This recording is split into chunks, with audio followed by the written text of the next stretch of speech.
exactly what needs to happen. Yeah. So, the last 2 months, in December and January, we have been going over the Noble Eightfold Path together, and using that like as a scaffolding, to support us, to get to know, how we are relating to our experience, to our internal experience, and also how we're relating to ourselves, how we're relating to others, and how we relate to the planet as a whole, and what the cultural myth is, and how deeply we are all steeped in that. Because that's, the issue of these times, where more and more people are starting to wake up, that this is actually a cultural myth and not the way things are. So that's, what I've been calling the urge to evolve, which, making itself known for us. I think that's, why people who do the spiritual work are in some way or another sensing that urge, that there is something we can do to align ourselves, to attune more to reality. And then through that, there will be less suffering in our own lives, but also we will be able to benefit everything, we are deeply connected with, including ourselves, our own bodies. So this is a very, deep, meaningful work. And as we are doing it, we are becoming aware, more and more that how this myth of separation, which has been taking hold of our culture, in particular over the last 300 years, how that myth has led to so much destruction, really, because if we are separate, then there's a sense of danger and sense of impoverishment, and then there is the counter, reaction is the greed, the extraction, oppression, and fighting for getting access to those things, which are extracted. So it's like it has huge repercussions. And because of the climate situation, we are more and more becoming aware that this is not just like a little private thing. This is like a whole global issue. And our own species, is going towards greater and greater hardship, because the way we are living here is not sustainable. So that's a very deep theme, which is the theme of these meetings, to befriend that truth, that the cultural myth we are operating under is something, we have inherited, and we need to investigate it. We need to grow out of it. And in the process of doing that, we are meeting a lot of the trauma also, which has been handed down to us through the bodies we have, but also the resilience. So, it's a whole package. And the art is, to handle that package wisely. So it does, expand and give us more and more capacity to experience ourselves as fully networked beings. And, in the beginning, we need to start just from an inspirational level, Sometimes we can tap into that at beautiful moments in nature, or at beautiful moments in relationship with other beings, not only human beings, but particular, probably pets and also plant beings. But then, when it comes to the crunch, to really have that settle into our being and be available on a day-to-day level, I mean, that requires training. And that's something, we are trying to do here on those Wednesdays, to inspire each other and to build a safe container together so we can, tap into that training by expanding, our perception of who we are.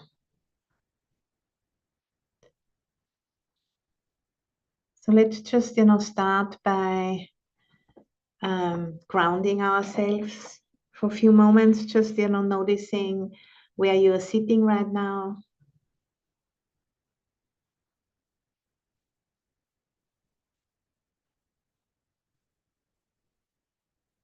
And just, fully arriving here. And what you're bringing to this meeting.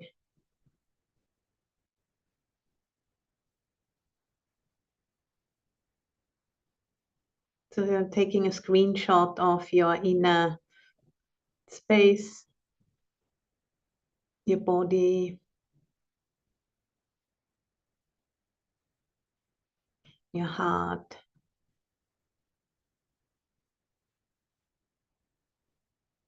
mind.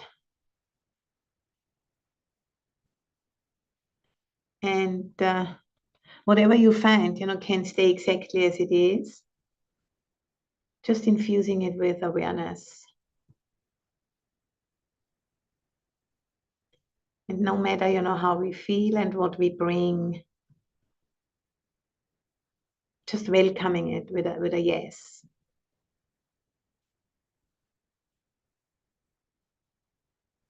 Yes, that's how I feel. Yes, this is how I am right now. And then when we give that yes, then we can drop deeper into the body. And that's what grounding is, dropping into the body as a piece of land, really, which isn't separate from the planet.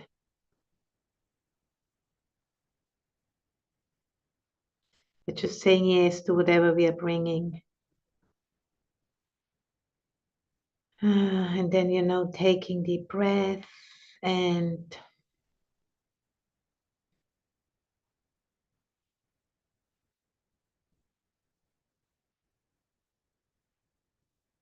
just sensing it.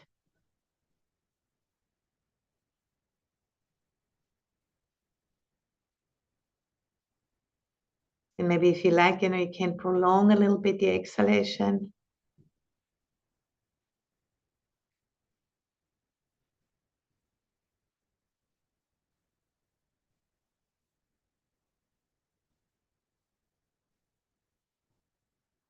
Just noticing the body, how it feels, where it feels maybe contracted and where it feels open and fluid.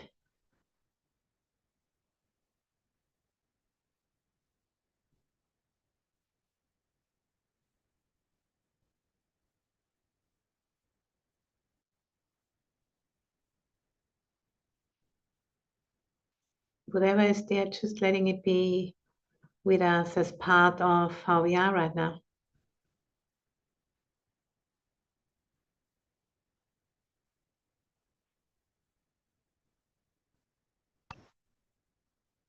Not suppressing anything, and keeping an attention on that sense of being the openness of the heart, of the mind, which allows things to be here, because that's what it is right now.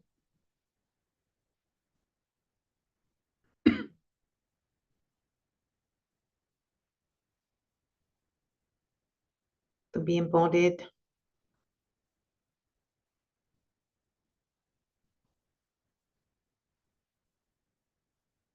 And then also sensing, the ground beneath where you're sitting. Can you connect with that, or maybe not? No need to push for anything. Just noticing, just, adding awareness to what is.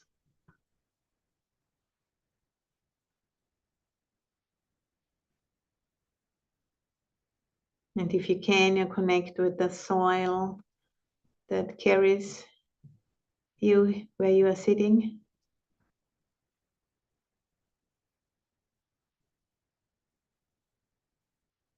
And also becoming aware the way you're allowing yourself to be carried. Are you, really allowing that, or is there kind of a hesitation there? How are you relating to that?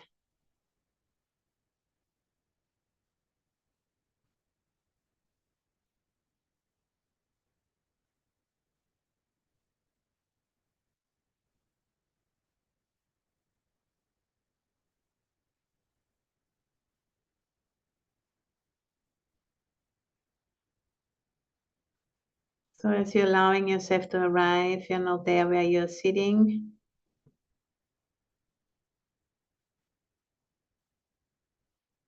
just, sensing into that you're much more than just like an individual body.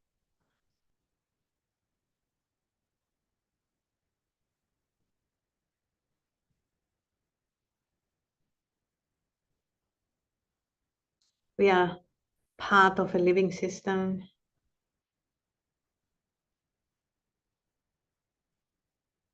And we don't really, we can't really pin down where we start and where we end, because there's a constant exchange happening through eating, drinking, breathing, going to the bathroom. We are not just an individual, we are also totally interdependent.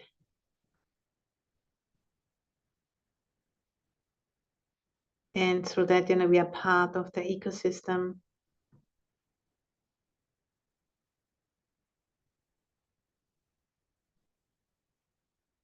Where a new, level of consciousness becomes available now, that this is more deeply understood and entering into the mainstream, that we are not separate, and that becomes a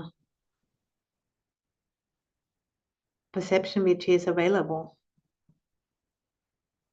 and more, kind of talked about and referred to, because that the assumption of separation is becoming more and more difficult to sustain as a cultural myth. And it's in particular, the climate crisis, which reflects this so powerfully to all of us.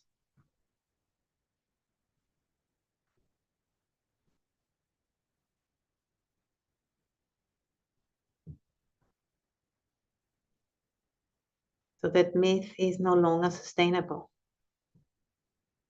And the question is, how can we help to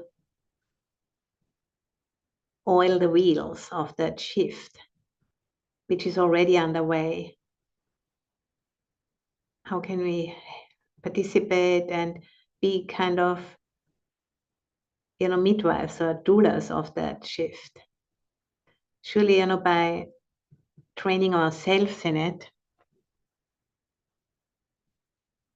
and also by meeting as a community, because it's much, much easier to do it in a group. I could really see that also in my retreat, It's easier for me to do it when I guide than to do it when I'm on my own, really. Because there's a sense of gravitas, if several minds and hearts are holding the same in mind.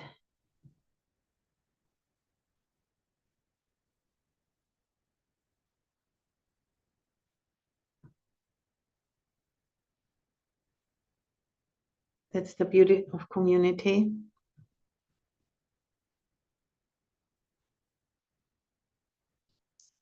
And, and how do we restore ourselves to the more than human community?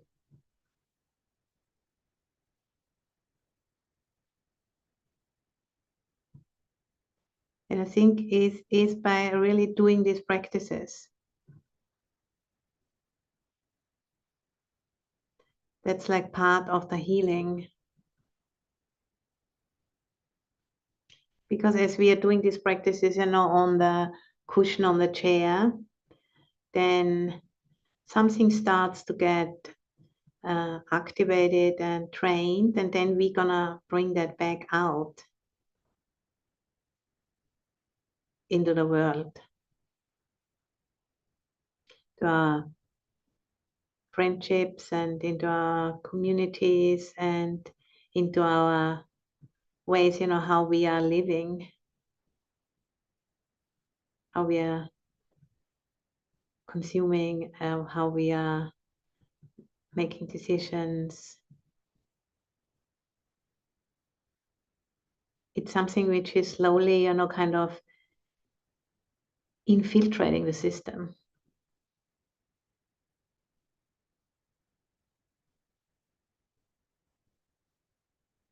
Because, solutions from a disconnected place never really gain any traction. It needs to come from that connected place of knowing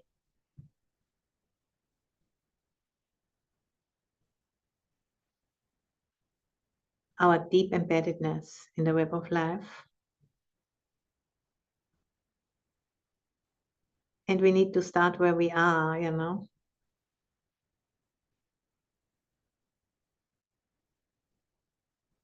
And it's accumulating. It's like drop by drop, like a bucket is filled with one drop of water at a time. That's how it works. There's this beautiful saying, a journey of 100,000 miles starts with the first step. Yeah, we know that, but then sometimes it's hard to, to really trust that.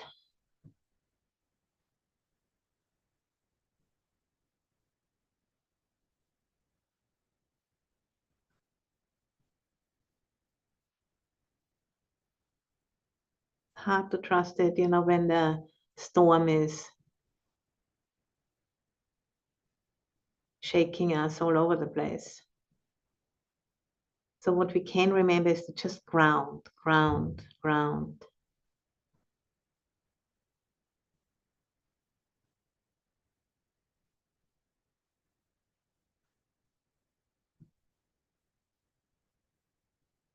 Grounding in the Noble Eightfold Path and also grounding in the earth through the recognition that our bodies and the planet are one and the same system.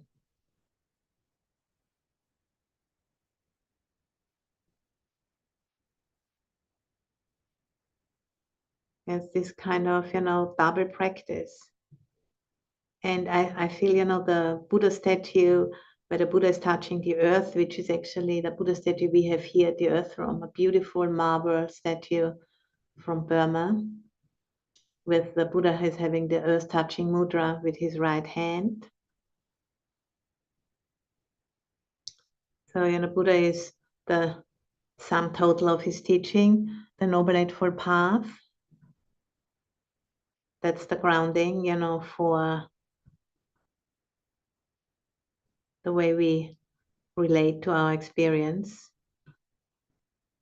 And then the touching of the earth, that is how we ground these bodies as part of this vast system we call planet Earth, or even, cosmos. This is where our roots go into that vast context. This is where our nourishment comes from. which then, is like we are like when you go with your car and you get some gas at the gas station. This is how the gas comes to us. And then, we live back into the system by what we are thinking, saying, and doing.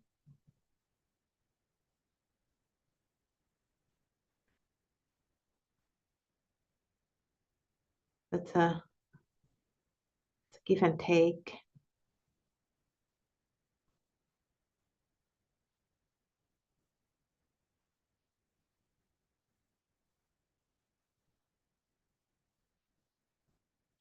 I just want to, guide us into that recognition of the embeddedness. Please, just come along. So a few invitations I'm gonna give you, and you don't need to really work hard, but just following those invitations if you like.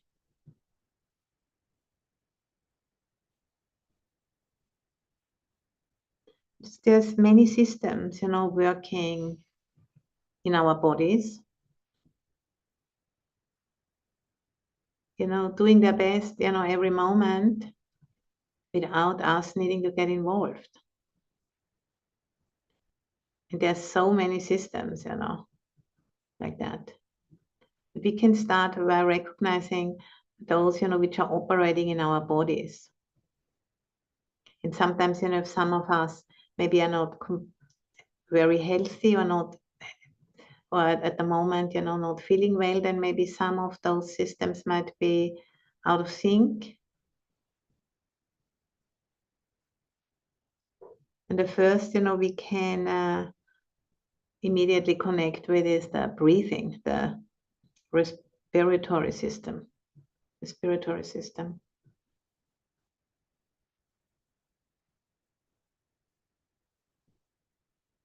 We are receiving oxygen from plant life.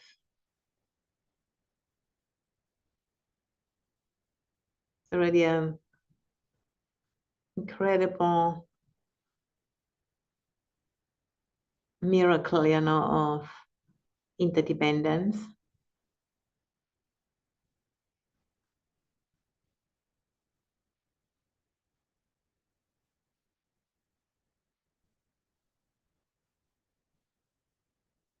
And then the digestive system.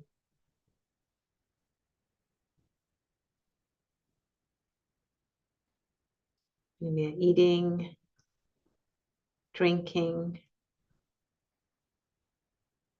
from, what the planet offers, and then it's going to be digested and goes back again into the planet, and new food is growing out of that.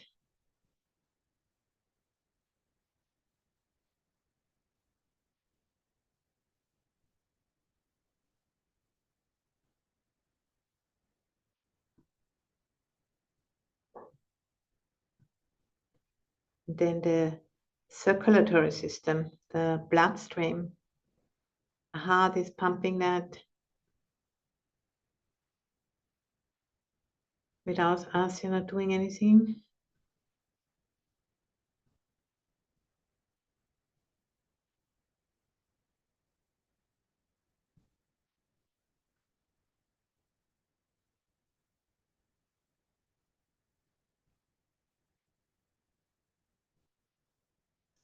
Then the nervous system, which is allowing us to sense. For example, we can sense the body sitting on the cushion or on the chair. I can sense, my hands touching each other, my tongue in my mouth.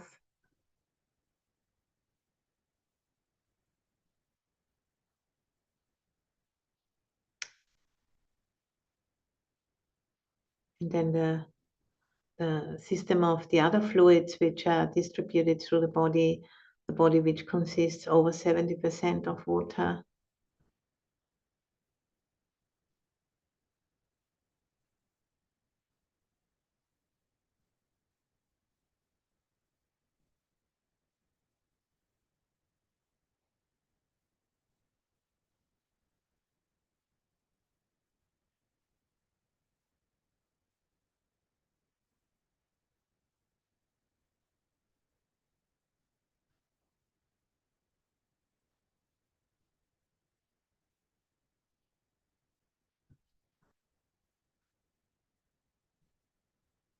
And the skeletal system, which holds the body up. Without the skeletal system, you wouldn't be able to sit up.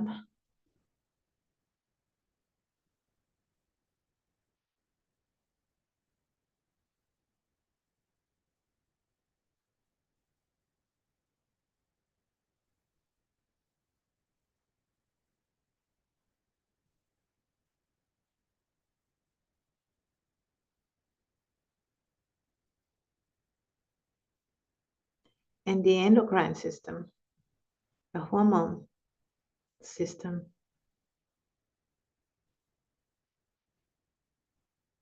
But they're all working, with us, just, receiving the benefit, not doing much. And we go and make cook food and, fix up food for ourselves and bring and drink and so on. But otherwise, those systems, if they are quite healthy, they can do very well on their own.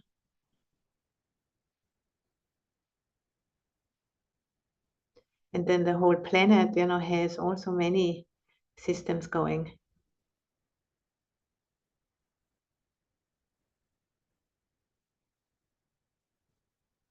Self-regulating systems, which we, have started to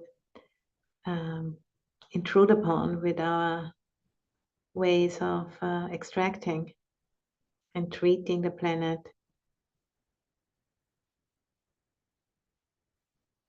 in ways which are not really sustainable.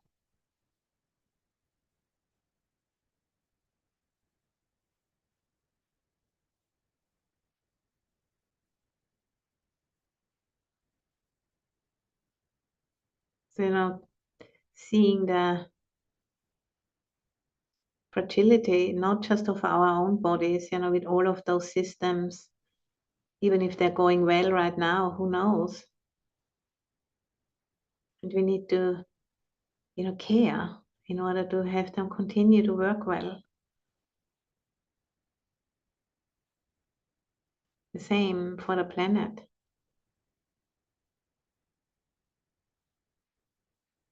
We need to care that the systems of the planet, the water systems, the oceans, the soil, the oxygen,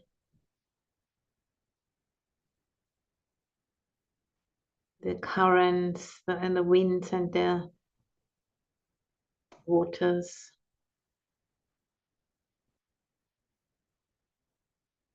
Such a subtle balance, just like our own bodies.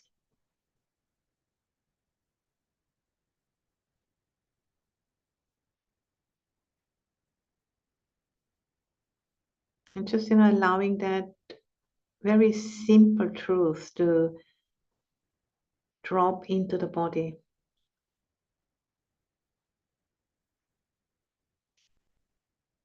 Like an information, the formation of the body takes that in,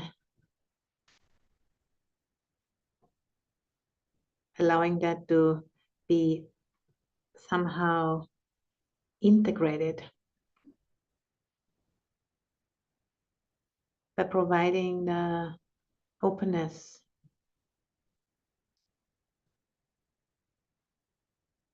with the intention, to evolve, the urge to evolve, which brought us all here today, which keeps us, connected.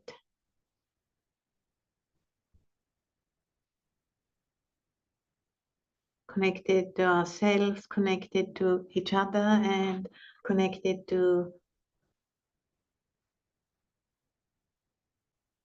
planet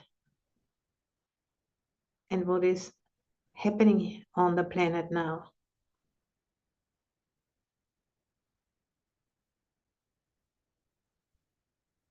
That self-regulating intelligence of the planet is also moving through us. That's beautiful and that's powerful. And it's something we can attune to, and we can make space for. At least, when we are together like this, when we support each other to have that spaciousness, to be a vessel.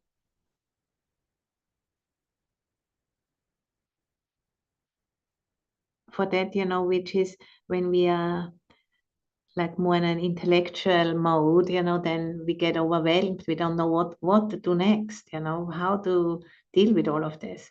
But when we're in this open space, and the heart and the mind are open, then we are operating on a different intelligence, which is more, the intelligence of the heart, let's say, the chitta, which we can sense in the center of our being, of the chest, the heart area. When we're allowing that to become conscious, then there is a way, how we can consciously cultivate that urge to evolve.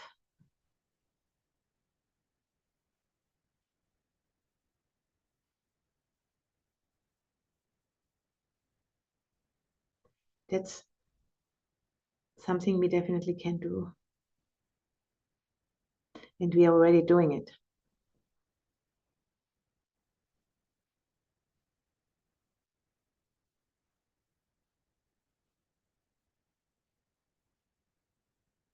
And that's, dependent on the grounding. Because when our being is really grounded in the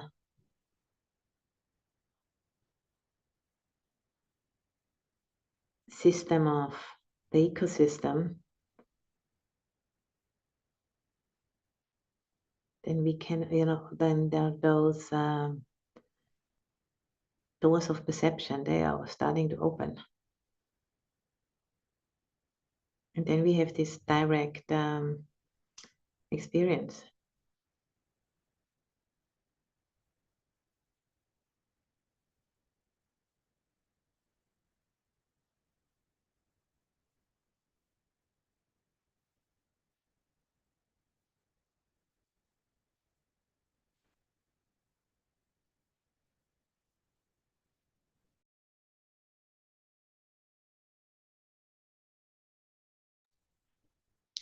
So just sensing into that.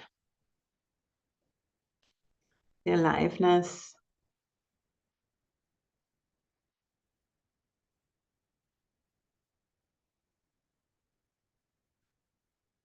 the awareness of that aliveness, which is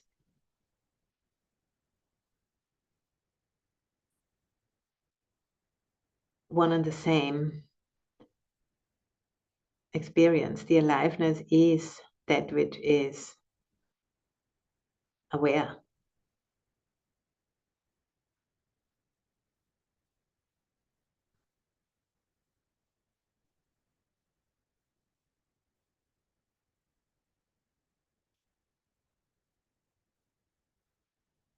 We can't, really be aware of aliveness, but we can be alive.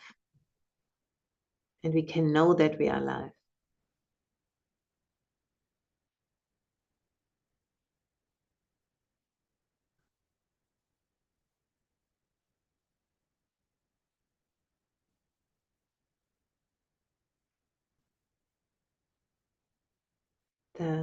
The vibrancy.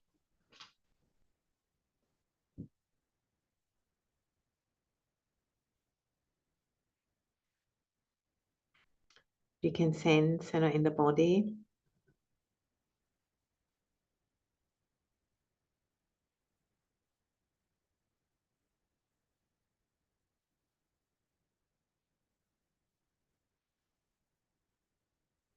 And also around the body.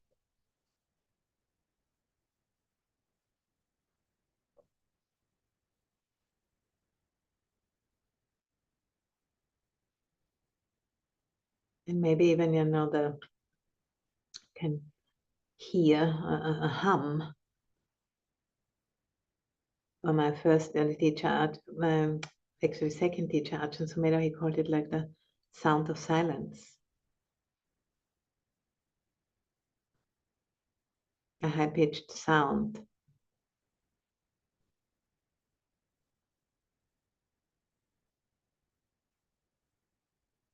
It's not only, in the space around us, but we can also sense a different frequency of that same aliveness in the body.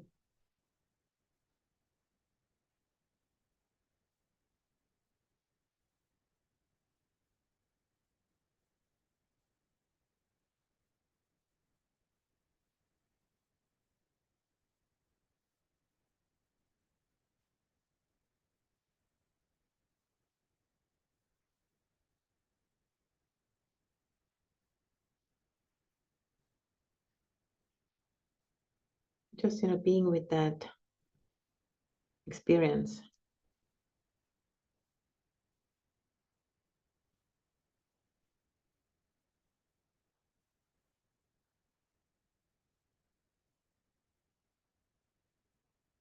Allowing that vibrancy to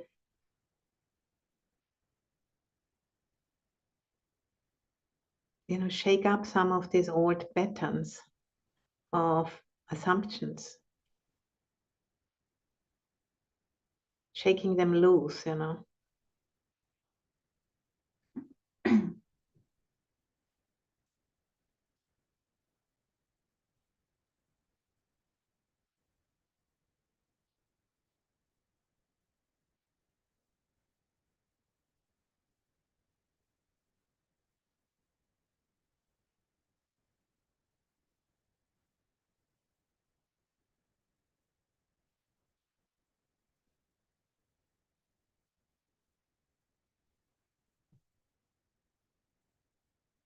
And now maybe we're coming to the last part of the meditation. Maybe you could, if you like, bring up in your mind's eye, bring up a place in nature you love.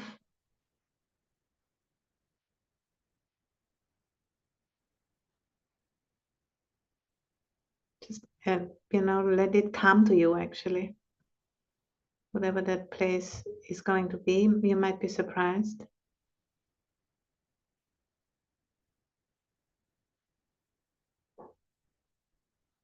And just allowing it to really come close.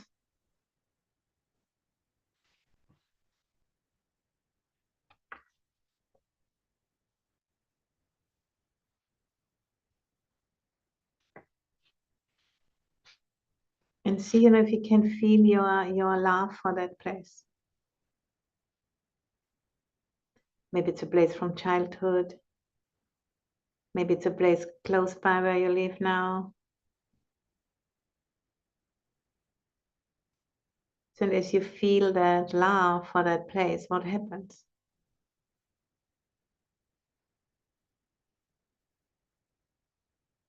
And what happens in your body?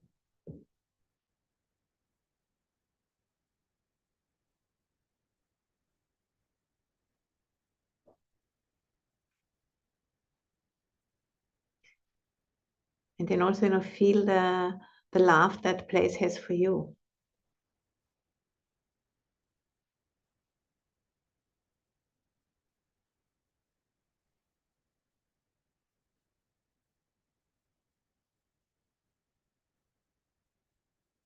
Just noticing, there is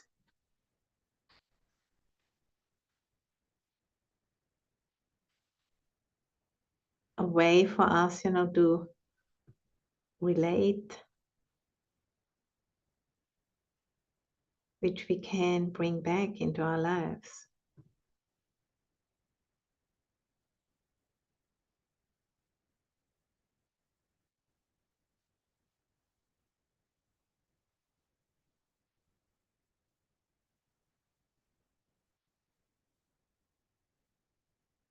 As a resonance, because of our bodies being made from the earth. they have emerged out of the earth.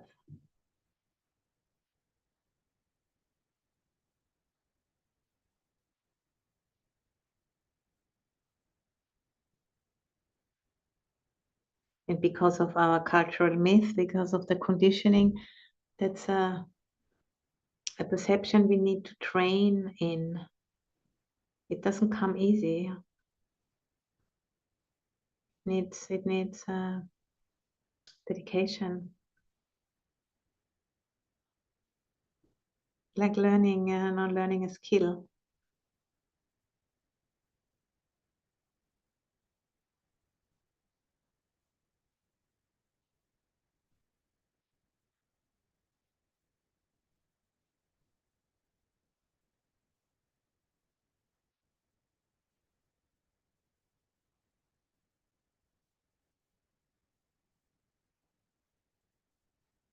And then you can, maybe bring up a body of water you love.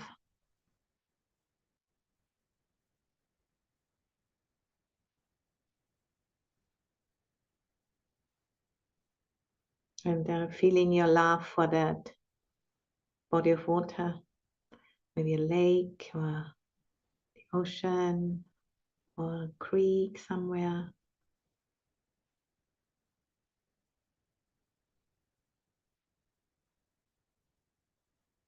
And then sensing, how that feels in your body.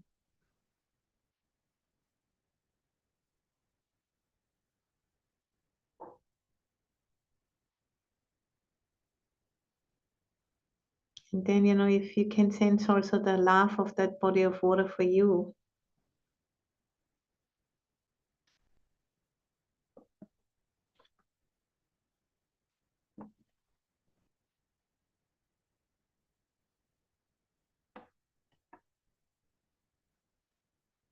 even a little.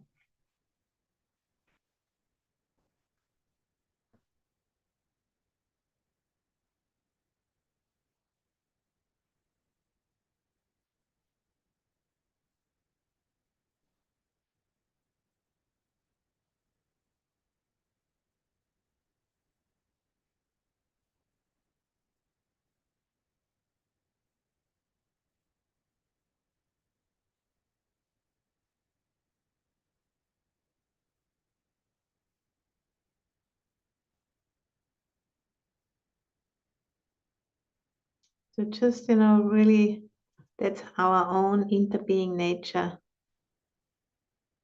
which is capable, of relating in this way. Just really noticing it and noticing what it does, to your sense of embodiment as you are experiencing that.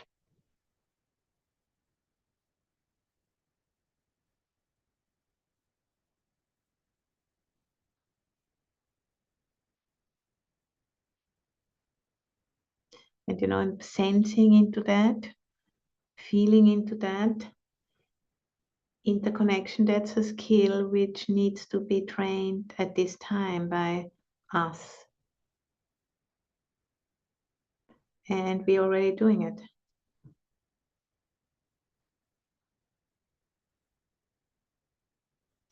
And, as you all know, it's so much easier to do that as a collective because we are also not separate from each other. This is a collective work.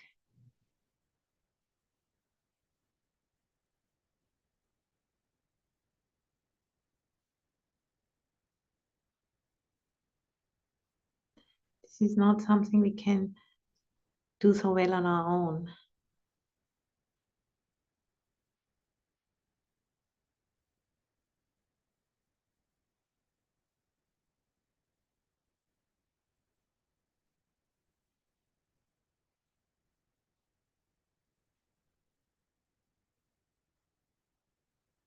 So then honoring that urge, to evolve in yourself that you've come here today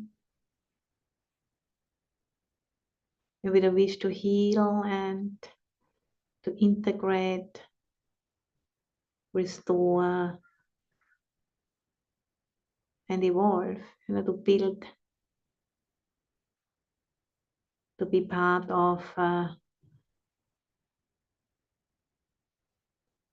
opening into a new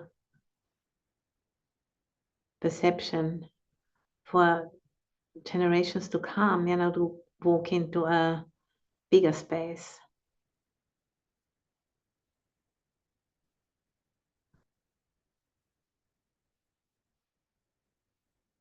And we can all, contribute to that.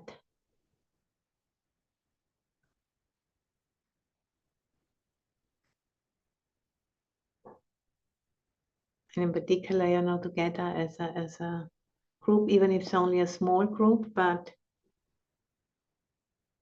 I'm totally aware how much easier it is to do it in community, this kind of work. And that retreat, has really made that very clear to me.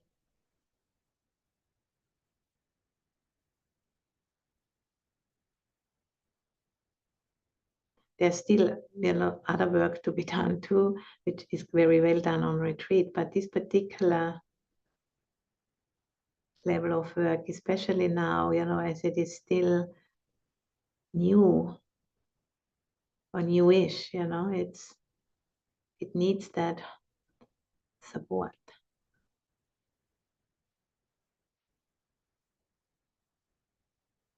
So I'm not gonna ring the bell. And then as you are coming out of the meditation, try to not, lose connection to the body. Just take it slowly.